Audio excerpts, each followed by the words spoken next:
anyway, the team that won the most recent Super Bowl, the LA Rams, seeing their path become more fraught because good luck getting a wild card in the NFC. The Giants and the Cowboys are already squatting on 2 of those. You're 3-5 now. Before you even think about catching the Seahawks, you got to leapfrog the 49ers who swept you. Here's Sean McVay, coach of the Rams, talking about the most recent loss and the changes that need to be made to turn things around. There's really no other way to put it. This is a tough pill to swallow. I thought our defense did enough to be able to win that football game. Clearly, offensively, not even close to good enough. I'm a big part of that. Had our opportunities, had our chances to be able to make plays, had a chance to be able to close the game out there. Didn't really get that done, and there's a lot of, you give credit to the Bucs defense, but, we've got to really figure out a lot of different things to be able to do, and we got to, whether it's different players, whether it's different scheme, different things like that, but this is not good enough, and I have to do better too. I'm a huge part of this, and, that's just the reality of where we're at right now. I don't necessarily think it's the panic button, Sarah, but, changes have to be made. Adjustments have to be made. We can't continue to go on like this. And, what that looks like, I don't necessarily have the exact answers right now. And what I don't want to have anything be misunderstood is that I'm not in this with those guys. I'm a big part of this. I have to do better. We're going to stay connected throughout this, but we do have to be able to look inward and figure out what are some of the solutions, changes, adjustments, different things that we have to do to be able to get different results and different production from our offense. But that's the thing. What can you really do? As they're sitting around in a conference room brainstorming, you've already tried everything. Is somebody going to have some bright idea that's going to revolutionize the sport of football, that's going to infuse some sort of they're going to come up with some new play or some new approach or some new look or let's try this or let's try that? It's got to be frustrating as you watch the film and you just see that you're physically overmatched. When last year you were the one doing the overmatching. Oh, look, I mean, if Van Jefferson's not going to catch the ball when the play is drawn up properly, then what are you going to do? I mean, if your left guard is playing as Bobby Evans was playing yesterday, and you can't block Vita Vea at all, and your protection's not right, then what are you going to do? I mean, the thing you can do, I guess, is change the 5 up front again. But at a certain point, how much is that going to help you? That's what I'm saying. Yeah. Well, no. I'm saying internally, right? This is an off-season problem now for the Rams.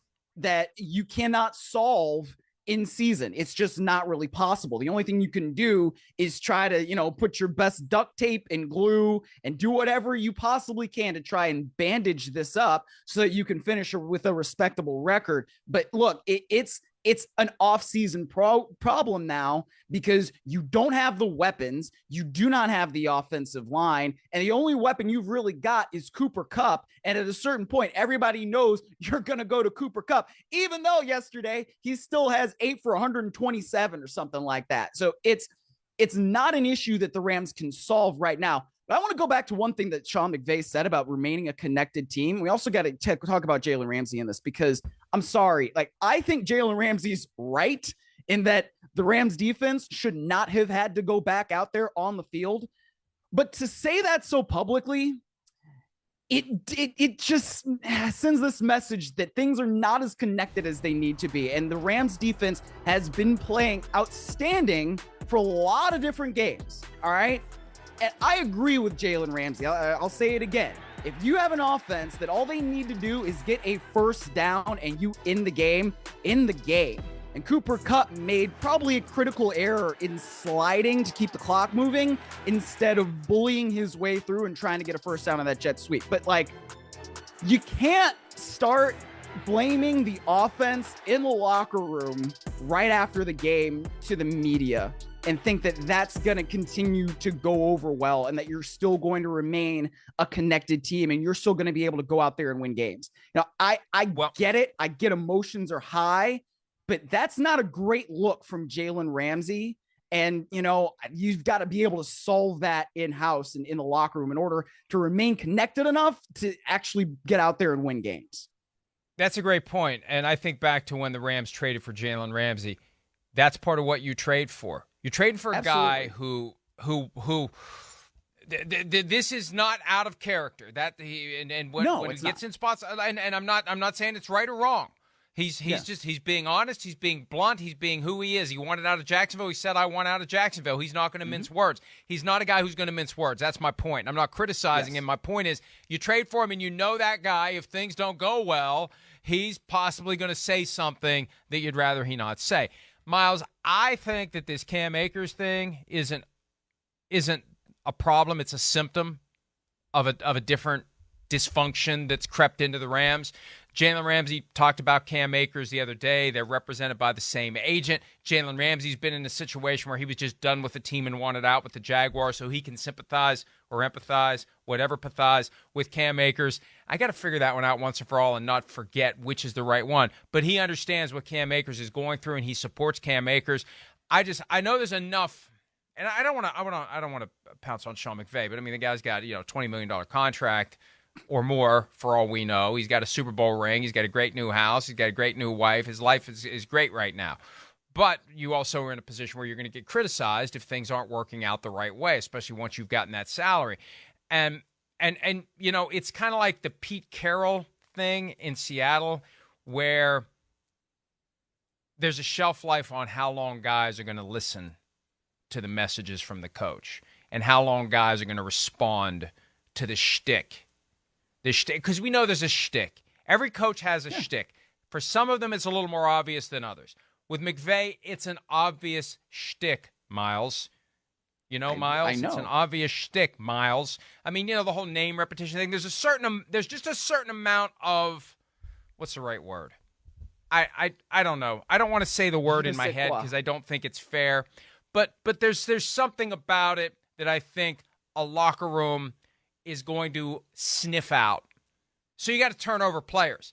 Pete Carroll's figured it out. At a certain point, when the message is no longer getting through to the players because they've been there too long and they've heard it too many times, you got to get new players. So it could be creeping to we need new players o'clock, not just because the ones they have aren't very good, but the good players, some of them may have been here. It's just like it may be getting a little stale. And I think that may be why Jalen Ramsey said what he said after the game. At the root, at the cause, at the core, that may be why he decided to say something he probably shouldn't have said in a perfect world. Well, Mike, first of all, I lived the whole Sean McVay shtick experience, if that's what we want to call it. And I mean, to me, it worked. So I don't know. And I have been gone for 4 and 5 years. So wait, until it doesn't, until it's stale. It's stale because the offense is ineffective, right? And it's ineffective because the players aren't executing in combination with the fact that the personnel I don't think is good enough, in combination with the fact that sometimes the scheme isn't working out quite right. So that's why, look, the Rams had 9 first downs, 206 total yards. They did not deserve to win that game from an offensive execution standpoint, right? Their touchdown was a big 69-yard pass to Cooper Kupp. They got a big 30-some yard pass down the field to Cooper Kupp as well that got them to the 10-yard line, and they couldn't do a damn thing once they got there. They can't run the football at all. It's one of those things where, if the defense is playing like that, eventually they're going to start getting frustrated with the offense. It happens because a good defensive team where you're not letting teams score more than 20 points a game, you feel like you should be able to win in the 2022 NFL. So at a certain point, you're going to get frustrated. And I understand that. That's what I said. I don't think Jalen Ramsey's wrong. I just don't think it's the best thing from a team standpoint when you start airing that stuff out in public. And that's maybe where the concern is. But it's a 5-alarm fire time anyway in Los Angeles for the Rams. It's just the way it is. And this just complicates things for Sean McVay as he tries to figure it all out. I use the example all the time of changing the tire on a moving car. I know I say it too much, but it captures the moment like nothing else. That's what the Rams are trying to do. And when Jalen Ramsey says what he says yesterday, the car starts moving even faster while you're trying to unscrew the lug nuts and pull the wheel off and put the new one on. Because now on top of everything else that Sean McVay has to deal with, Sean McVay has to get things right with Jalen Ramsey. What do I do? When do I do it? When do I approach him? What do I say? How do I say it? Should I be bad cop? Should I be good cop? What should I mean, think about that. You've just got this delicate situation now that you have to figure out how to diffuse along with everything else. And Myles, this is the other side of F them picks. Because when you trade away all those draft picks for proven commodities, you have other spots on your roster you need to fill somehow, some way without those premier draft picks that you have traded away. So you better hope your late round picks pan out. You better hope your undrafted free agents pan out. You better hope your guys that you signed from other teams who become free agents pan out. And if they don't, you got yourself a mess. That's what the Rams have right now. They have a mess. Yes, they won the most recent Super Bowl. And, this may be an easy year for the Rams to say, we will just kick the can into the offseason and try to figure it out. But they got some work to do. All of a sudden, a team that was a perennial contender, that felt among the best of the best, is just falling off dramatically. We kind of expect it from the Packers, even though it's still surprising. But I didn't expect it. You tell me if you tell me somebody's going to have 8 3-and-outs yesterday, pick the team in the NFL. Rank them as most likely to least likely. I'd have had the Rams at or near the bottom to have 8 3-and-outs in a game. Well, I mean, have you been watching what they've been doing? I don't know, man.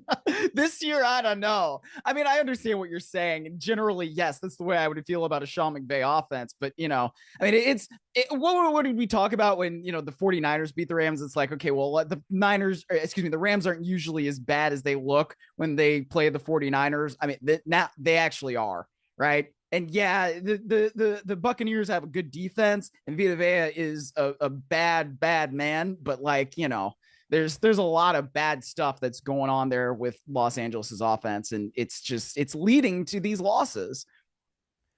Interesting stretch of games coming up for the Rams. Then we need to take a break. The Cardinals come to town, a team that the Rams should be able to handle. They beat them in Arizona earlier this year. Yeah. At the Saints. And then Thanksgiving weekend, a trip to Kansas City to play the Chiefs.